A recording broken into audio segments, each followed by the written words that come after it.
So we're going to talk about adding a material to your classwork.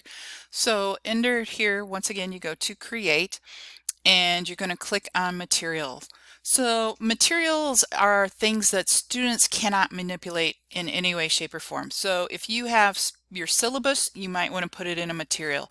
If you have instructions for an assignment that goes with something that you're creating, you might want to create a material for it. It's something that's going to sit there that the students can always go back and refer to, your class rules, things like that, contact information, things that you want your students to see.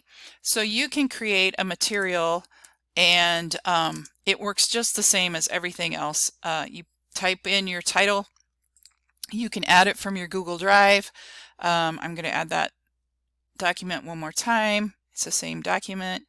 There we go. We hit insert. And you'll notice you cannot say, can I assign it to a student? So materials are going, students can't manipulate it or anything, but you can assign it to all sorts of different classes. You can assign it to different students, so you can differentiate again that way. You can assign it a topic just like before, and once you get that done, once again, you can post it, or you can schedule it, or you can save it as a draft. So that is what a material looks like. So you just go ahead and hit post, and it's going to post up, and I put it under the fun test. And so it has a different little icon right here. So it just looks like a little piece of paper, where this kind of looks like a little clipboard where students can do things with it. Notice that the question had questions.